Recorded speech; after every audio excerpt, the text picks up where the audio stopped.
네, 미리네 대화하는 남자들 미대남 오늘 이제 두 번째 컨텐츠인데요. 저는 돈돈이고요. 저는 최트로입니다. 네, 지난번에 저희가 석현준 선수 병역 TP 아마 그 문제로 그 주제로 저희가 컨텐츠를 처음 시작했었는데 그때 당시 반응이 굉장히 뜨거웠어요. 네, 그때 무려 한 분께서 댓글을 달아주셨는데 저희가 또 그냥 있을 수 없잖아요. 다음 컨텐츠 언제냐, 언제 올려주냐의 그 질문에 저희가 이렇게 두 번째 컨텐츠로 찾아왔습니다. 그래서 저희가 이번 주제는 좀 손흥민 선수의 이적을 좀 다뤄보려고 해요. 아무래도 이 손흥민 선수에 대한 관심이 많고 또 이제 재계약 기간이 얼마 안 남았잖아요. 2년 정도 남았죠. 네, 예. 그래서 이래저래 좀 말들이 많은데 각자의 의견은 어떤지 좀 이야기를 나눠보려고 합니다. 근데 저는 좀 웃긴 게 우리 사실 우리 미리네 라이브의 지금 미래나 어떤 네. 것도 결정이 안 된 상태잖아. 네, 돈돈 네, 네. 미래도 그렇고 내 미래도 그렇고. 그렇죠. 한치 앞을 알 수 없죠. 한치 앞을 알 수 없는데 우리가 손흥민 선수의 미래를 걱정해주고 이적을 걱정해준다. 네. 이게 좀 웃긴 얘기야. 아니 근데 투명 들어봐요. 그러니까 우리가 조금 주제 넘는 이야기일 수도 주제 있겠는데 많이 넘지. 주제를 많이 넘긴 한데 사실 여러분들이나 저희 같은 이제 일반 사람들은 우리가 이제 버는 월급이 뭐 갑자기 팍 튀거나 그러진 않잖아요. 그쵸. 그리고 네. 요게 좀 이제 살다 보면 우리가 한 10년 뒤 뭐 가까이는 10년 뒤에 우리가 이상하게 저 한강이 보이는 한강변 아파트에 살 것 같은 기분이 들진 않아. 들지 않지. 좀 쉽지 이게 않지. 씁쓸한 얘기도 한데 여러분 그래도 기죽지 맙시다. 근데 이제 손흥민은 조금 다른 것 같아요. 손흥민 선수는 본인의 미래를 좀 정할 수도 있을 것 같고 이번 이적 어떤 팀에 이적하냐에 따라서 연봉이 정말 수십 배는 뛸 수도 있을 것 같은 느낌이 든다는 거죠. 그러니까 저는 더더욱 이 손흥민 선수가 정말 이적을 해야 된다는 생각이고 또 올 시즌 손흥민 선수가 얼마나 잘했습니까, 여러분? 이게 무려 10-10을 기록했어요. 골만 10개, 도움 10개. 쉽지 않은 네. 기록입니다. 이게 진짜 엄청난 기록이고 유럽에서도 이렇게 10-10을 기록할 수 있는 선수는 한 10손가락 안에 꼽는다고 해요. 이런 선수가 지금 토트넘에 있는 게 여러분 말이나 됩니까? 토트넘은 지금 7위를 할까 말까 한 시즌이잖아요. 칠트넘? 맞아. 칠트넘 얘기가 있고 또 챔스는 고사하고 제가 지난번에 미리네 라이브 통해서 올렸던 영상에서 이제는 유로파 리그 나가야 되나 여기에 이제 목숨을 걸어야 되고 하다못해 유로파 컨퍼런스 리그에 나갈 수도 있습니다, 여러분. 아니 그 얘기 괜히 해가지고 지금 네. 우리 미리네 라이브 구독자분들이 아니 뭐 토트넘 너무 무시하는 거 아니냐 이런 네. 얘기가 너무 많아요 지금. 좀 반성하고 있어요. 좀 반성을 해야 되고 그거는 좀 이제 돈돈의 의견이니까 그렇게 받아들여 주시고요. 네. 사실 올 시즌 토트넘의 그 실력은 성적은 너무 형편없었어요. 맞아요. 솔직히 우리가 칠트넘이라고 불러도 될 정도로. 맞아요. 근데 우리가 조금만 더 생각을 해보면 사실 토트넘이 이렇게 챔피언스리그 뭐 결승전까지 가고 네. 그리고 리그 우승까지 바라보는 팀이 언제부터였냐. 네. 사실은 뭐 포체티노 이전까지는 토트넘은 매번 6위에서 8위 정도 하는 중상위급에서 강호였다. 근데 뭐 케인, 손흥민, 알리, 뭐 예전 에릭슨까지 해서 이런 선수들이 조합이 되면서 토트넘이 정말 잘 발달이 됐고 그때부터 성적이 높아지기 시작했는데 우리가 토트넘에 너무 뽕을 맞은 거 아니냐. 그쵸? 손뽕을 맞아서 우리가 토트넘 정도면 손흥민 선수가 그냥 있어도 레전더리 반열이 되고 최적의 팀인데 네.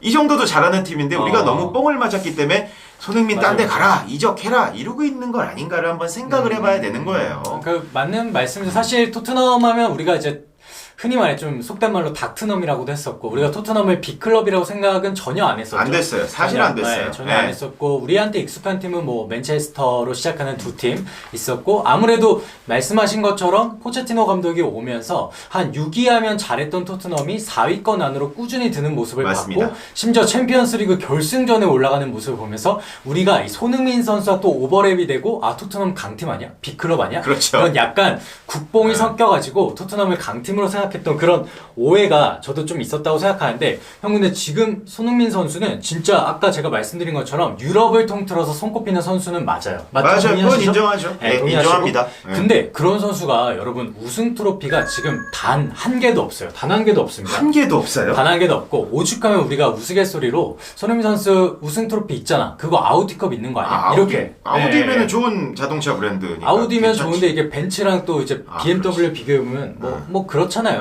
뭐 아무튼 각설하고 우리가 또 지난번에 카라바오컵 결승전에서 손흥민 선수가 흘렸던 눈물 기억나시나요? 기억나시죠? 기억납니다. 네, 예, 그래서 저도 울었어요. 예. 아 맞아요.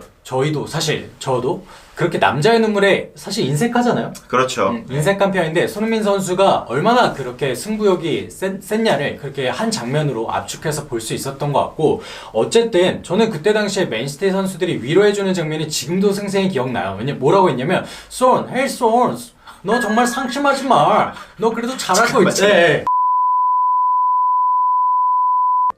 한글말로 맨체스터 시티 선수들 위로한 거야? 네, 저는 그러니까 이게 한글말로? 되게 한국어로? 귀에 아, 생생히 때려 박았어요. 그래갖고 감정이입도 됐고 나도 울 뻔했어요. 그러니까 그때 당시 카이러커, 김도환 그리고 필포덴까지 모두 그 손흥민 선수를 위로했던 장면 생각나는데 그들이 무슨 생각으로 이렇게 위로했겠습니까? 이 정도의 실력을 갖춘 월드 클래스 선수가 트로피 하나 못 올리는 거는 정말 이건 선수 입장에서도 안쓰러운 거잖아요.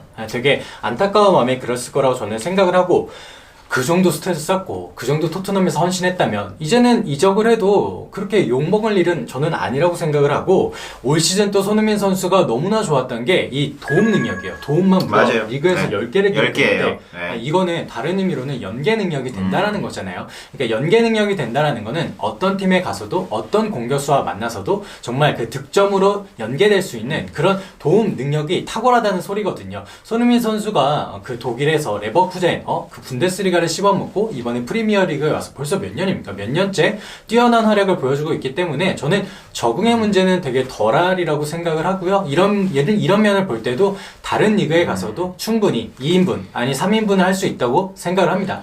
뭐 저도 그렇게 생각을 해요. 네. 생각을 하는데 우리가 여기서 손흥민 선수의 그 캐릭터가 아니죠. 그 실력을 한번 판단해 봅시다. 실력. 네. 손흥민 선수는 사실 음바페나 홀란드처럼 네. 그 경기가 안 풀릴 때 경기를 뒤집어 넣는 그런 크랙 기질의 선수는 아니에요. 손흥민 선수 크랙 기질의 선수는 아니죠. 그건 아닙니다. 왜냐면 그 팀 자체가 안 좋을 땐 손흥민도 같이 안 좋고 네. 팀이 좋을 땐 손흥민이 날아다니는 사실은 팀이 안 좋을 때 그걸 깨부시면서 하드캐리하는 그런 스타일의 선수는 아니에요. 지금 손흥민 선수가 기복이 있다고 비난하시는 건가요? 비난은 아니고요. 굉장히 저항받을 것 같은데. 걱정을 하는 거죠. 걱정을 한다는 거는 동생도 아니야. 나보다 돈이 많으니까 형이지. 형님을 걱정하는 돈 그런 많으면 마음. 형입니까? 당연하죠. 그거는 뭐 우리 미리네 라이브 식구들도 그런 생각 많이 하고 네. 있어요.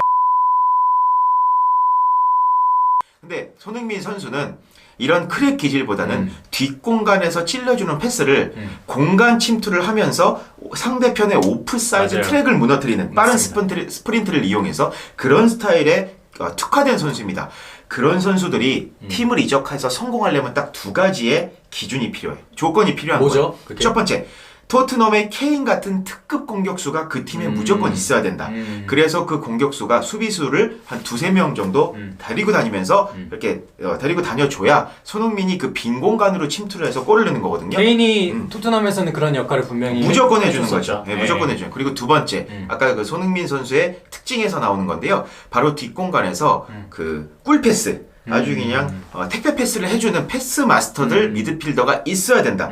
그래야 손흥민이 그 공간으로 들어가서 골을 넣을 수 있는 거다. 토트넘에는 그런 선수가 있었나요? 토트넘이 예전에 에릭슨이 특화돼 있었고요. 에릭슨이 있었죠. 그게 안 되니까 손흥민이 하드캐리하면서 되는데 상당히 아쉬운 부분이 그건 거죠. 맞아요. 네. 그래서 이 두 전제 조건이 있어야만 되는 건데 그런 팀들은 손흥민을 안 필요로 한다.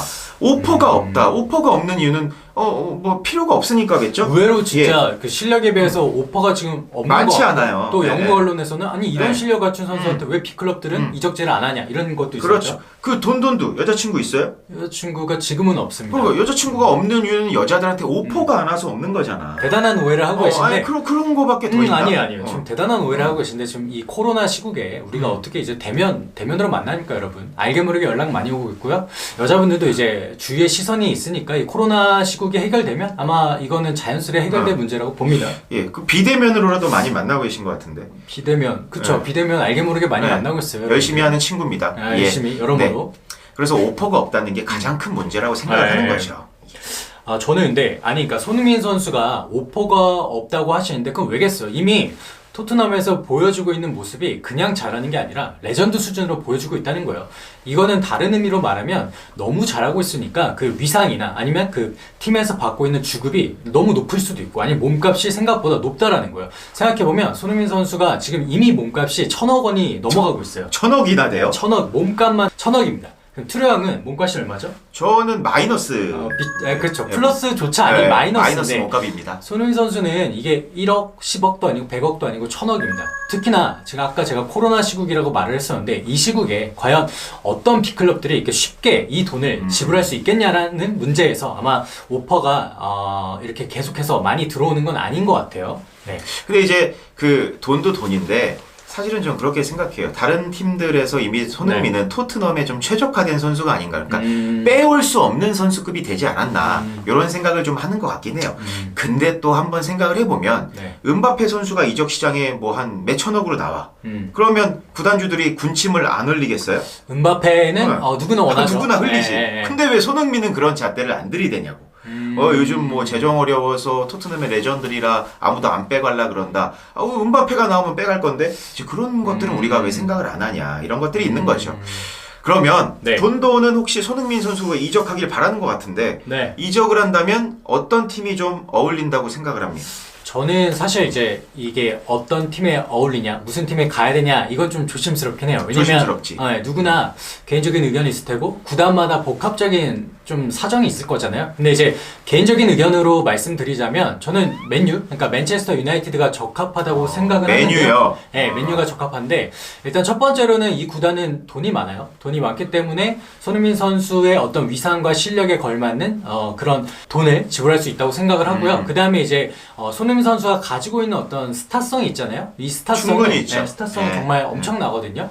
또 아시아 시장을 노리는 이 맨유의 어떤 상황을 바라볼 때 손흥민 선수가 영입이 된다면 또 부가적인 어떤 수익과 여러 가지를 또 창출해낼 수 있지 않을까라는 생각이 들고 무엇보다 지금 맨유가 구가하고 있는 전술이 굉장히 빠른 역습에 특화되어 있습니다. 그래서 손흥민 선수가 아까 투르 형도 말씀해 주셨듯이 손흥민 선수의 장점인 직선적인 어떤 드리블과 빈 공간을, 뒷공간을 침투하는 그 능력 이런 것들이 맨유에서 정말 10분 발휘될 수 있다고 생각하기 때문에 저는 맨유를 조심스레 추천드립니다. 맨유를 추천하시는군요. 네.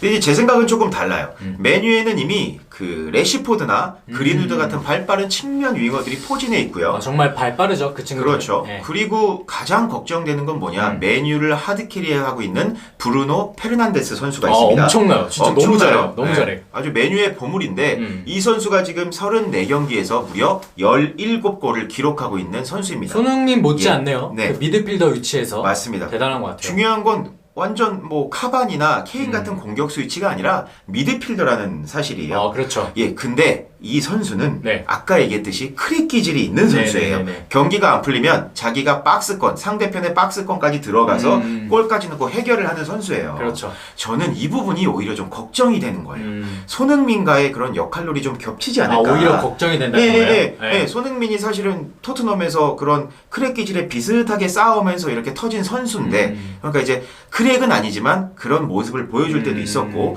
근데 페르난데스 선수가 뒤에서 공간 침투로 꿀패스만 하는 선수라면 정말 좋은데 안 될 땐 비켜손 이러면서 자기가 이거는 아까 제가 페르난데스가 맨시티 카이러커 그거랑 똑같은데 이게 지금 페르난데스라고요? 비켜손 이렇게 하면서 포르투갈 억양은 좀 다른 걸로 알고 있는데 약간 그 느낌이 있잖아. 그 느낌이 있잖아. 존중합니다. 그래서 손흥민 나와 하면서 자기가 골 넣고 급할 때는 그러면 이게 손흥민이 주눅이 들기 시작한다고. 주눅이. 흥민 선수 같은 경우 저거 내 역할인데 너는 그냥 패스나 찔러주지. 이런 것들이 안 되면서 주눅이 들기 시작하면서 손흥민 선수가 좀 입지가 좀 페르난데스에서 좀 낮아질 수 있지 않나 이런 생각이 들고 또 그리고 이번에 그 맨체스터 유나이티드 전에서 쇼사르 감독이 그런 얘기를 했죠. 어떤 얘기죠? 손흥민 선수가 그 얼굴 가격당하고 쓰러졌을 때 3분 정도 쓰러져 있었어요. 내 아들이었으면 그 상황을 보고 어떻게 얘기했죠? 내 아들이었으면 밥을 주지 않는다. 나는 뭐 그런 식으로 얘기했던 게 생각나는데 그래서 벌써 눈에 찍힌 거야 감독한테, 숄사르한테. 그러면 가면 밥도 안 줘. 우리 밥도 안 주는 한국인들이 상황이야. 밥 안 주면 좀 우리 서운하죠. 밥 안 주면 뛰지도 못해. 밥심으로 뛰는데. 감독과의 그런 것도 있을 수 있고 음. 저 재밌는 게 근데 여담이지만 무리뉴 감독이 이런 얘기를 했어요. 뭐라고 했죠? 다행이다. 네. 손흥민에게는 숄사르 감독보다 더 좋은 아버지가 있다. 아, 그 밥을 줄 수 있는 아버지가 있다. 비교할 수가 없죠. 예, 네. 그렇게 해서 대받아쳤는데 이렇게 감독과의 그런 문제도 있고 네. 그래서 저는 맨체스터 유나이티드 가는 건 조금 반대하는 입장입니다. 네. 일단은 레시포드랑 그린우드를 좀 말씀 주셨는데 물론 굉장히 빠르고 대단하게 촉망받는 선수들이면은 틀림없는데 저는 이 선수들이 뛰는 위치가 손흥민 선수처럼 중앙으로까지 침투하기보다는 윙 자리에서 많이 뛴다고 생각을 해요. 물론 그린우드의 경우에는 뛰어난 그 슈팅력을 겸비하고 있기 때문에 간혹 정말 기가 막힌 슈팅도 보여주고 득점도 창출해내지만 이게 꾸준하지 않다라는 측면이 있고 또 그린우드가 올 시즌 완전 주전으로 뛰는 건 아니잖아요. 그래서 손흥민 선수가 보여준 스탯과 어떤 경기력과 비교하기에는 좀 무리가 있다 이렇게 생각을 하고 있고 이 선수 손흥민 선수는 윙으로 나오더라도 어떤 중앙으로 나와서 충분히 제 역할을 할 수 있다고 보여지고요. 스탯으로도 그동안 맨유가 정말 필요로 했던 어떤 공격수의 어떤 제 기량을 보여줄 수 있다고 생각을 하고 특히나 올 시즌에 이제 카바니 선수가 내년에도 뛸 수 있도록 재계약을 했잖아요. 그래서 카바니와의 연계도 기대가 되고 또 브루노 페르난데스 말씀하셨는데 이 페르난데스와의 어떤 저는 오히려 이게 마이너스가 아니라 패스를 주고받으면서 어떤 공격력을 더 극대화시켜 줄 수 있지 않을까. 손흥민 선수의 장점을 더 살려줄 수 있지 않을까 이렇게 생각을 합니다. 저는. 근데 가장 큰 문제점이 또 있는데 맨체스터 뭐죠? 유나이티드는 네. 흑인 선수들이 많아요. 많은 것 같아요. 많아요. 되게. 그 중에 누가 있죠? 그 세계 축구 선수 중에 가장 인싸라고 불리는 포그바 선수가 있죠. 포그바가 있죠. 포그바 선수의 별명이 댄스바. 춤을 잘 춰서 엄청 춤을 잘 춥니다. 포그바 영상도 선수가. 되게 많더라고요. 그럼요. 흥이 되게 많고 흥이 춤을 많은 되게 잘 선수. 추더라고요. 네, 그런 그루브들 흑인의 댄스 실력을 손흥민 선수가 과연 감당할 수가 있을 것이냐. 가서 친해져야 되는데 춤도 추면서 그거를 감당할 수가 있냐. 저는 사실 이것도 엄청 걱정이 되는 부분이에요. 축구 선수가 그 춤 때문에 이적을 안 하나요? 저는 좀 그런 부분도 보고 있습니다. 근데 근데 트루 형 보시면 그 손흥민 예. 선수 슈퍼콘 그 CF 못 봤어요? 슈퍼콘. 네, 그거 엄청나요. 슈퍼콘. 슈퍼콘. 예, 예. 이것만 봐도 이거 흑인의 그루브 그냥 살아 있어요. 그러니까 그리고 손흥민 선수 의외로 정말 이 어떤 세레머니나 아니면 그 우리 오리에 선수나 이런 어떤 그 흑인의 그루브를 오히려 선도하는 느낌을 가지고 있다니까요. 그러니까 이 부분만큼은 걱정 안 하셔도 될 것 같아요. 그러니까 포그바가 좋으면 좋아했지 싫어할 수준의 손흥민 선수가 아니다. 또 이제 포그바 선수는 우리나라 예능 나왔잖아요. 미운 오리 새끼. 봤어요. 네, 맞습니다. 거기 나와가지고 예. 이미 정말 살갑게 어리는 모습을 많이 보여줬기 때문에 손흥민 선수가 맨유 가서 그냥 포그바 보면 나 박지성이랑 친하다 이거 얘기하면 끝나요. 네. Do you know 지성박 나오는 그거 거야? 하면 끝납니다. 예. 그래서 이건 충분히 통하는 부분이고 걱정을 안 하셔도 된다. 저는 이렇게 말씀드립니다. 저도 맨체스터 유나이티드로 가는 거 좋게 보고 있고요. 거기 가서 이제 친구들이죠. 어울리며 선수들과 네. 어울리며 춤도 추면서 잘 적응하길 바라고 있는 마음에서 네네네. 말씀을 드린 거고 혹시 그러면 레알 마드리드로의 이적은 어떻게 보실까요? 레알 마드리드는 이제 레알 그만 얘기했으면 좋겠어요. 그러니까 뭐냐면 레알 마드리드는 물론 가면 좋은데 사실 이게 지금 레알 마드리드 입장에서 아까 음바페 홀란드에 더 집중하고 있는 맞습니다. 상황이고 예. 레알 마드리드 그 영입 정책 자체가 그냥 한 번에 영입한다기보다는 이 제네레이션 그러니까 한 세대를 이끌 수 있는 이런 어떤 스타들을 영입하는 데 더 초점이 맞춰져 있기 때문에 손흥민 선수를 영입할 확률은 사실상 매우 적다. 저는 이렇게 생각하고 또 아자르가 보여준 사례가 있기 때문에 맞아요. 슈퍼크랙 그러니까 아까 트루 형이 그렇게 얘기했던 아자르는 사실상 우리 프리미어리그를 아예 씹어먹은 씹어먹었잖아요. 예. 그렇게 되리라고 생각을 못했지만 당분간은 레알 마드리드에서 이 프리미어리그산 윙어를 영입하는 데 있어서 주저하지 않을까 이런 생각도 좀 듭니다. 네, 맞는 얘기예요. 그리고 그냥 여담이지만 레알 마드리드 자체가 조금 동양인 선수들을 왜죠? 영입했던 사례가 있었나요? 동양인은 거의 없는 걸로 알고 없던 것 있는데 같아요. 그런 것도 사실 데이터가 될 수 있을 것 같고 또 가장 걱정되는 건 거기 벤제마 선수가 있어요. 네. 벤제마 선수. 예. 왜 안 되냐? 벤제마 선수 아시죠? 예, 그 그럼요. 동료의 성관계 동영상을 촬영해서 맞아요, 촬영을 맞아요. 한 건 아니에요. 맞아요. 그걸 네. 가지고 동료 바로 옆에서 한솥밥 먹고 있는 동료를 이렇게 위로해주는 척하면서 맞아요. 뒤로는 같이 협박하고 얼마 내놔라 이런 거를 한 선수라고 알고 있는데 주위에 믿을 사람 하나 예. 없다 여러분. 예, 그러면 손흥민 선수가 레알 마드리드 가는 순간 뭐 그 연애도 못 합니다. 이런 거 촬영 때문에 연애도 못 하고 라커룸에서 옷도 제대로 못 갈아입고 조심해야죠. 조심해야 되는 거예요. 조심해야 벤제마 되고. 때문에 네. 조심해야 되는 상황입니다. 벤제마가 거의 예. 그 벤스패치예요. 벤스패치예요. 프랑스계 네. 레알 마드리드의 네. 디스패치인 거죠. 네. 네. 요런 건 이제 벤제마가 어떤 영상을 촬영했고 관여된다는 추후 영상으로 한번 저희가 한번 네. 논의를 한번 해볼 예정인데요. 팩트 체크된 건 아닌데 예. 찝찝한 건 사실이에요. 네. 네. 맞습니다. 조심해야 돼요. 예. 그래서 오늘 이렇게 그 미대남 시간에는 손흥민 선수가 잘 되기를 바라는 마음에서 저도 사실 손흥민 선수가 더 좋은 팀, 챔스 나갈 수 있는 팀으로 이적했으면 좋겠지만 그렇지만 지금 토트넘 상황에서는 가장 최적화됐고 네. 또 토트넘에서 지속적으로 남아서 우리나라 축구 선수 중에 지성팍은 있지만 그래도 더욱더 제대로 된 레전드의 반열에 올랐으면 하는 마음에서 이렇게 저는 시간을 준비해 봤고요. 네네. 아니 근데 그 이적 얘기도 역시 참 이게 답을 내리기가 어려운 게 결과론이에요. 왜냐면 만약에 남들의 반대를 무릅쓰고 이적을 해서 너무나 잘했어요. 그럼 그거에 대해서 누가 비난을 합니까? 나중에는 오히려 야 거봐라 이적 잘했잖아. 내가 이적하라고 했잖아. 이런 의견도 나올걸요? 그리고 우리가 유명한 사례가 있잖아요. 박주영 선수. 당시에 아스날 갈 때 많은 분들이 뭐 정말 반신반의 했어요. 근데 이제 결과적으로 이렇게 좀 잘 안 풀리게 되니까 야 거봐라 그냥 프랑스 릴에 있었어야지 이런 얘기 나오잖아요. 근데 만약에 아스날 가서 반페르시 못지않게 그 당시에 반페르시 그렇게 잘할 거라고 누가 알았어요? 아무도 예상 못했어요. 네, 예. 근데 만약에 예. 반페르시 못지않게 정말 잘했다면 지금도 우리는 아마 프리미어리그의 영웅으로 박지성 못지않게 박중을 얘기했을 거예요. 왜냐면 9번을 달았잖아요. B클럽에 가서 9번을 단 스트라이커가 있었습니까? 없었죠. 네, 그러니까 예. 그만큼 이 이적은 결과론이기 때문에 좀 조심스러운 게 사실인데 저는 그래도 손흥민 선수가 지금 정말 다시 나올 수 없는 이 전성기를 달리고 있는 만큼 토트넘보다는 더 큰 B클럽에 가서 활약을 했으면 하는 마음이고 우리 트루 형은 저는 이 돈돈 씨가 이 욕심을 좀 버렸으면 좋겠습니다. 네. 토트넘은 원래 칠트넘이었다. 여기서 이렇게 하는 것만으로도 대한민국이 엄청 국가적 그런 자랑이다. 그런 정도에서 조금 릴렉스해라 이런 마음을 좀 전하고 네. 싶습니다. 아마 이 이슈 관련해서는 여러분들 의견도 좀 많이 첨예하게 갈릴 것 같아요. 그러니까 뭐가 정답이냐는 없겠지만 결국에 우리는 다 같은 마음으로 손흥민 선수가 더 나은 클럽이 아니더라면 더 훌륭한 대우를 받으면서 레전드의 길을, 물론 지금도 레전드의 길을 써 내려가고 있지만 더 화려한 업적을 쌓기를 바라는 마음은 매한가지일 테니까요. 여러분들도 의견이 있으시다면 뭐 이적에 관련해서 여러분들 개인 의견을 요 아래 댓글로 남겨주셨으면 좋겠고 저희는 이제 미래남 콘텐츠 다음 3화로 돌아올 테니까 그때까지만 조금만 참아주세요. 이거 되게 기다리는 분들이 많아요. 그럼요. 저희 어머니도 애청자시고요. 저희 아버님도요. 예, 그래서 항상 기다립니다. 예. 더 많은 분들과 함께 더 재밌는 이야기로 앞으로 돌아오도록 하겠습니다. 여러분 안녕! 안녕! 근데 진짜 여자친구 안 만나? 안녕! 안녕!